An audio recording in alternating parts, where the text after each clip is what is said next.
Dear students, for Sam history lesson 6 video 3 हम क्रांतिकारी गतिविधियों के केंद्रों के बारे में पढ़ रहे थे। हमने मुख्य रूप से पिछली वीडियो में महाराष्ट्र और बंगाल दो प्रमुख जो गढ़ थे, केंद्र थे क्रांतिकारी गतिविधियों के, क्रांतिकारियों के, उनके बारे में पढ़ा। आज हम तीसरा जो केंद्र है वो है आपका पंजाब, उनके बारे में पढ़ेंगे, पंजाब के बारे में। तो यहाँ आपको पता है जो नेतृत्व है वो भगत सिंह के जो चाचा जी थे, अजीत सिंह, सोफी अम्बा प्रसाद, वह अप्रत्यक्ष रूप से लाला लाजपत राय भी कर रहे थे। सपोर्ट था लाला लाजपत जी का। पंजाब में इस आंदोलन की शुरुआत एक औपनिवेशिक बल बिल होता है उस तथा बार बार पड़ने वाले अकालों के बीच होती है। बार बार जो अकाल पड़ते हैं वो एक मुख्य कारण होता है और एक बिल जो है दूसरा कारण होता है। इसके कारण से सरकार साथ ही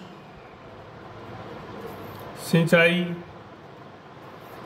कर था और लगान था उसकी वृद्धि भी कर रही थी। इसका बोझ जो है हर आदमी पर पड़ रहा था। लेकिन इस औपनिवेशिक बिल से नहरी बस्तियों में रहने वाले किसानों को यह डर पैदा हो गया कि सरकार उनकी मलकियत छीन लेगी, मतलब जो जमीन पर उनका अधिकार है वही छीन लिया जाएगा। तो इस डर के कारण से जो है घटनाएं यहाँ पर बढ़ती है। पंजाब में फिर बंगाल की तरह आक्रोश पैदा होना शुरू हो जाता है। रास बिहारी बोस पंजाब तथा बंगाल में संपर्क माध्यम के तौर पर काम कर रहे थे। बंगार प्रथा से भी आक्रोश था। बंगार प्रथा। इन परिस्थितियों में सरदार अजीत सिंह ने कृषक विरोधी कानून के विरोध में पंजाब में कई स्थानों पर सभाएं आयोजित की गई। उनमें लोगों को जागरूक किया गया, सरकार के अत्याचारों शोषणों के बारे में बताया गया और बताया गया कि किस तरह से जो है सरकार एक लंबा जो है शासन भारत के ऊपर चलाना चाहती है, क्या योजना है सरकार की। तो ये सारी चीज़ों के बारे में लोगों को बताया गया और किस तरह से हमारा शोषण हो रहा है। इस सारे के प्रयास के कारण से ही, अजीत सिंह के विशेष प्रयास के कारण से ही 1907-8 में पंजाब के कई भागों में पंजाब के कृषकों ने टैक्स देने से मना कर दिया। तो ये अंग्रेजी सरकार के खिलाफ खुली बगावत थी। दूसरी ओर लाला पिंडीदास, लाला लालचंद, डॉक्टर ईश्वरदास, अम्बा प्रसाद, भाई परमानंद, बाबू बाल मुकुंद गुप्त, बहुत सारे लोग जो इस विचारधारा में विश्वास रखते थे, तो उन्होंने सरकार को पलटने का कार्य करना चाहा।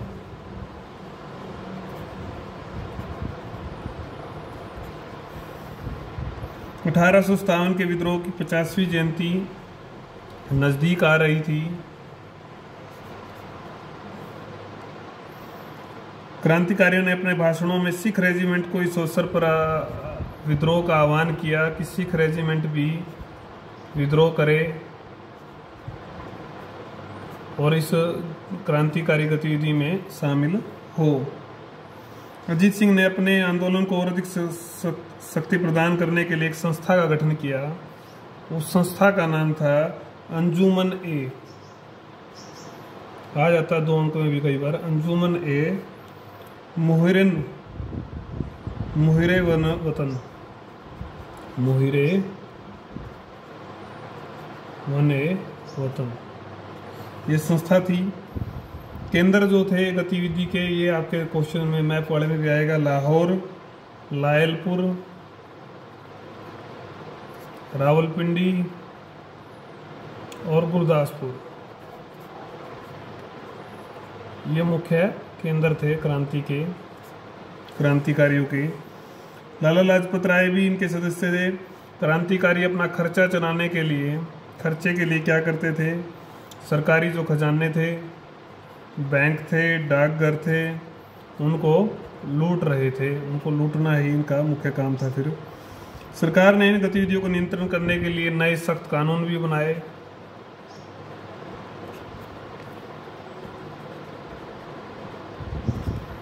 सजाएं दी गई, कई लोगों को देश से निकाल दिया गया। तो इस तरह से पंजाब में जो है इस प्रकार की दमनकारी कार्रवाइयों से जो है आंदोलन की कमर उस समय के लिए टूट जाती है। चौथा जो बिंदु है आपका फिर वो है दिल्ली। दिल्ली में कैसे आंदोलन चलता है। दिल्ली के आंदोलन की बात करेंगे तो 1911 में आपको पता है कि दिल्ली को जो है राजधानी घोषित कर दिया गया था। उसके बाद इसका महत्व बढ़ता चला गया। तो क्रांतिकारियों ने अब इसे क्रांतिकारी कार्रवाई के लिए चुना। रास बिहारी बोस, लाला हरदयाल, बाल मुकुंद, भाई परमानंद व कुछ अन्य साथियों ने एक योजना बनाई। एक योजना बनाई जाती है इन लोगों के द्वारा।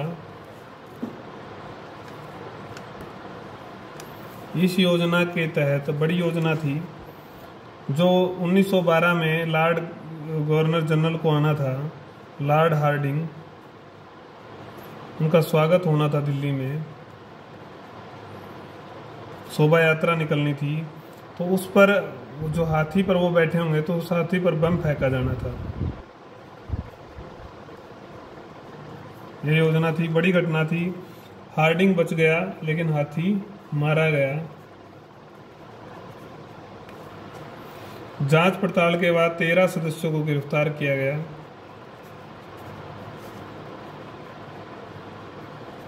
इसमें मास्टर अमीरचंद, सुल्तान चंद दीनानाथ, बाल मुकुंद, अवध बिहारी, बसंत कुमार, हनुमंत साहेब, बलराज इत्यादि प्रमुख थे। इस मुकदमे की कार्रवाई के दौरान मास्टर अमीरचंद से पुलिस द्वारा एक पत्र बरामद किया गया। इसमें लिखा कि भारत संवैधानिक सुधारों से कुछ भी हासिल नहीं कर सकता। एकमात्र तरीका क्या है? क्रांति है। एकमात्र तरीका क्रांति ही है जिससे हम कुछ हासिल कर सकते हैं। इतिहास इस बात का गवाह है कि उत्पीड़कों ने स्वेच्छा से किसी भी देश को आज़ाद नहीं किया, अपितु जिसने भी आज़ादी ली है वह तलवार के दम पर ली है।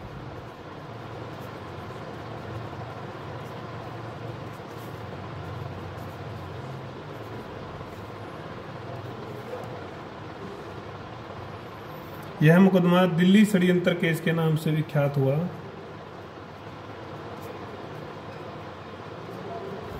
सरकार मुख्य अभियुक्तों को तो नहीं पकड़ पाई। लाला हरदयाल के एक शिष्य अधिकारी को मुख्य अभियुक्त बनाकर उसे फांसी दे दी गई। फांसी लगने से पहले औपचारिकता के रूप में अंग्रेज अधिकारी ने अवध बिहारी से जब अंतिम इच्छा पूछी तो अंतिम इच्छा उन्होंने बताई अंग्रेजी राज का अंत। ऐसे देशभक्त, ऐसे क्रांतिकारी लोग थे जिनके नसों में, खून में, हर जगह कण कण में उनके देशभक्ति ही घूमती थी। अंग्रेज उसकी वीरता व एहसासपूर्ण बात से प्रभावित हुआ, लेकिन विषय को बदलते हुए बोला कि तो शांति से मुक्ति। अवध बिहारी ने कहा शांति कैसी? मैं तो चाहता हूँ कि इस आग की आग भड़के, तुम भी जलो, हम भी जले, हमारी दास्ता भी जले और अंत में भारत स्वतंत्र हो जाए। धन्य है। अगला जो केंद्र है दक्षिण में, जो एक मुख्य केंद्र था वो था आपका मद्रास। मद्रास दक्षिण भारत में भी काम चला। ऐसा क्षेत्र कोई नहीं था जहाँ क्रांतिकारी गतिविधियाँ ना चली हों। तो यहाँ पर बिपिन चंद्र का प्रभाव विशेष रूप से था।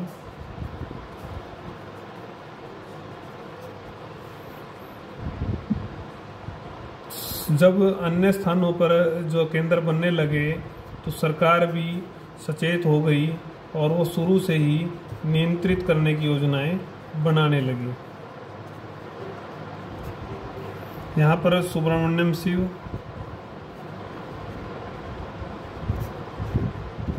चिदम्बरम पिल्लई को भारत सरकार ने बंदी बना लिया। इस विरोध में टीनेवली स्थान पर विद्रोह हो जाता है। यहाँ पर लोगों ने सरकारी संपत्ति की खूब लूटमार की।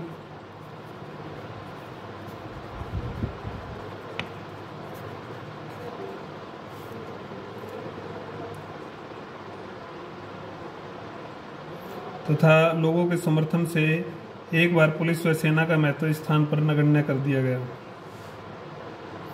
इस नगर में रजिस्ट्रार का कार्यालय, पुलिस चौकी तथा अन्य क्रांतिकारियों के निशाने पर थे। यहाँ पर नगर पालिका का कार्यालय नष्ट कर दिया गया।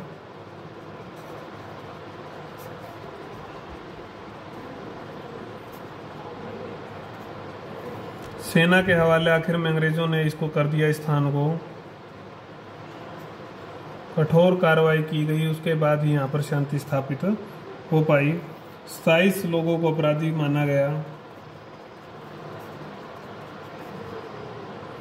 कईयों को फांसी और कठोर कारावास भी दिया गया, आजीवन कारावास या मृत्युदंड दिए गए।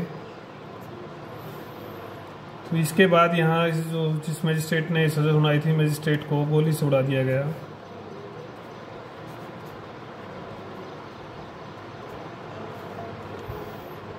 बाद में काफ़ी लंबे समय तक सैन्य प्रशासन रहा, तो आंदोलन धीरे धीरे कमज़ोर पड़ने लगा था। तो ये हमने मुख्य रूप से देखे कि केंद्र कौन से थे। अब है कि भारत के बाहर जो क्रांतिकारी आंदोलन चला, उसमें किन किन लोगों ने योगदान दिया, उन महापुरुषों के नाम भी हम पढ़ लेंगे। तो दीवाने थे क्रांतिकारी, और उन्होंने विभिन्न भागों में इस दीवानेपन को, इस क्रांति की ज्वाला को प्रसारित किया, संपर्क करते गए, तालमेल करते गए और लोगों को जोड़ते गए।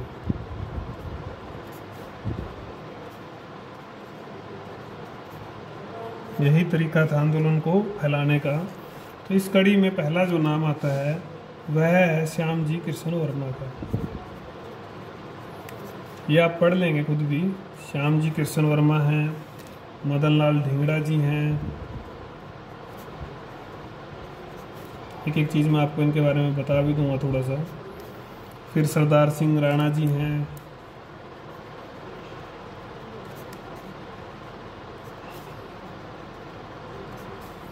फिर आपके मैडम भिखाजी कामा हैं,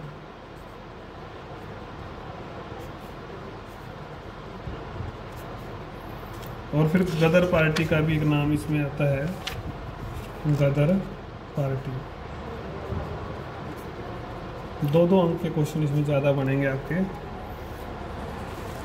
तो श्याम जी कृष्ण वर्मा हमने पहले ही पढ़ा था कि महाराष्ट्र से थे, क्रांतिकारी से जुड़े थे, सावरकर इनके साथ मुख्य रूप से जुड़े हुए थे। आपको ध्यान होगा पिछली वीडियो में हमने पढ़ा था।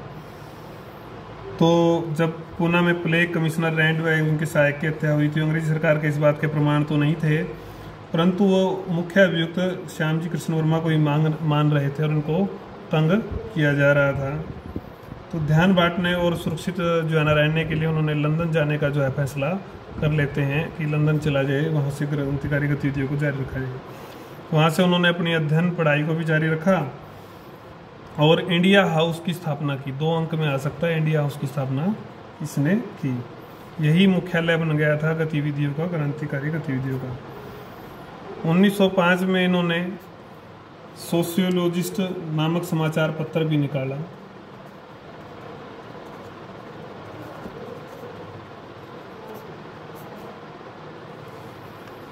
इसके माध्यम से श्याम जी लंदन में काफ़ी भारतीयों को जोड़ने में सफल रहे। होम रूल सोसाइटी का भी गठन किया। इस संस्था की गतिविधियाँ भी सरकार के लिए हितकारी नहीं थी। लाला हरदयाल, वीर सावरकर, मदन लाल धिंगड़ा इत्यादि इनके मुख्य साथी थे। तो ये वंदे मातरम समाचार पत्र भी शुरू होता है।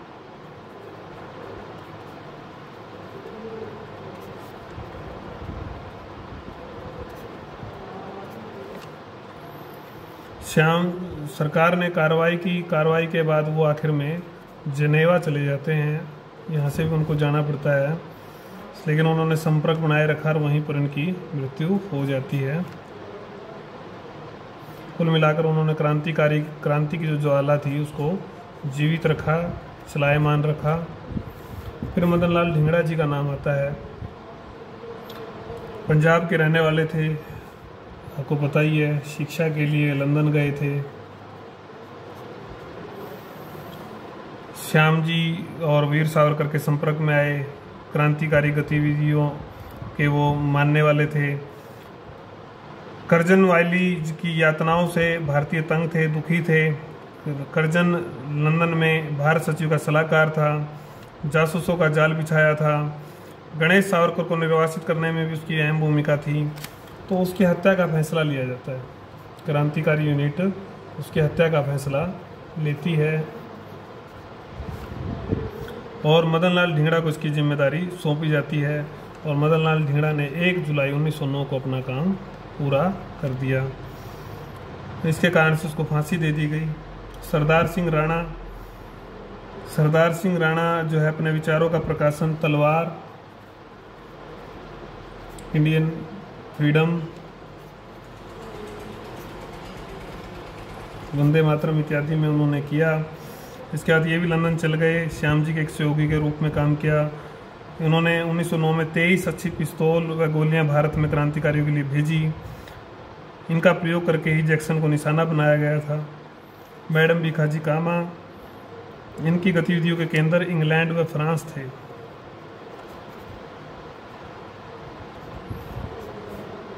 एक 1907 में एक सम्मेलन होता है स्टुअर्ट गार्ड नगर में, जर्मनी में।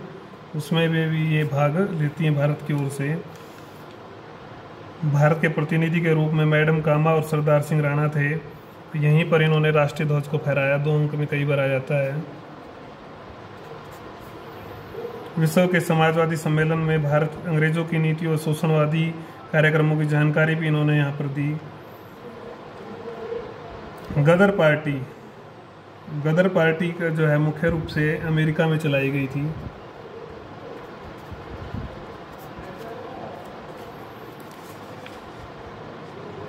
भारत में जिस समय स्वतंत्रता आंदोलन अपनी प्रगति पर था, तो भारत से बाहर रहने वाले ललक थी क्रांतिकारियों में, लोगों में, कि कैसे जो है इस आंदोलन को आगे बढ़ाया जाए।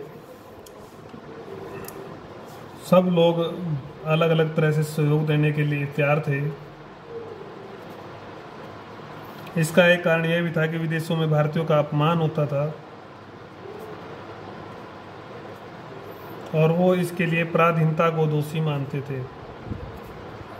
तो अगर वो आज़ाद होते तो उनका अपमान नहीं करता। तो अमेरिका और कनाडा में ऐसी कई बार उनको स्थिति को फेस करना पड़ता था। कनाडा में तो रोक लगा दी गई थी भारतीयों के प्रवेश पर।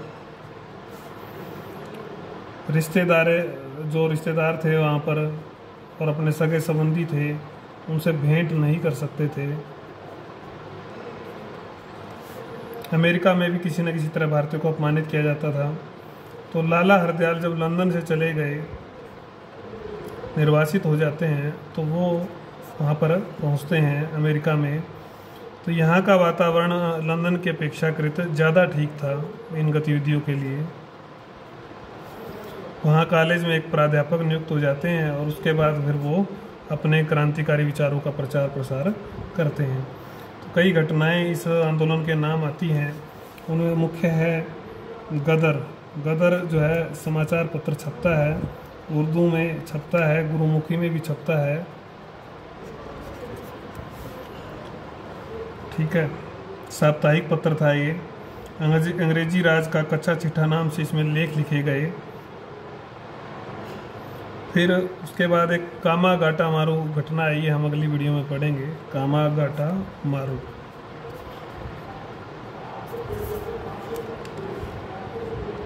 तो इस वीडियो में मैं एक बार आपको दोबारा रिवाइज करवा देता हूँ क्या हमने पढ़ा है। पंजाब केंद्र के रूप में हमने पढ़ा। पंजाब जो है पहले महाराष्ट्र, बंगाल, फिर पंजाब, फिर दिल्ली, मद्रास। इससे आपका मैप कवर हो जाता है क्रांतिकारी गतिविधि के केंद्र। फिर बाहर, भारत से बाहर जो क्रांतिकारी आंदोलन चला उनमें श्यामजी कृष्ण वर्मा का नाम, मदन लाल ढींगड़ा जी का नाम, सरदार सिंह राणा जी का नाम, मैडम भीखा जी का नाम, गदर पार्टी में आपके लाला हरदयाल जी का नाम, ये मुख्य रूप से आता है। तो यहाँ पर ये वीडियो संख्या आपकी 3 जो है ख़त्म हो जाती है। वीडियो संख्या 4 हम कल देखेंगे।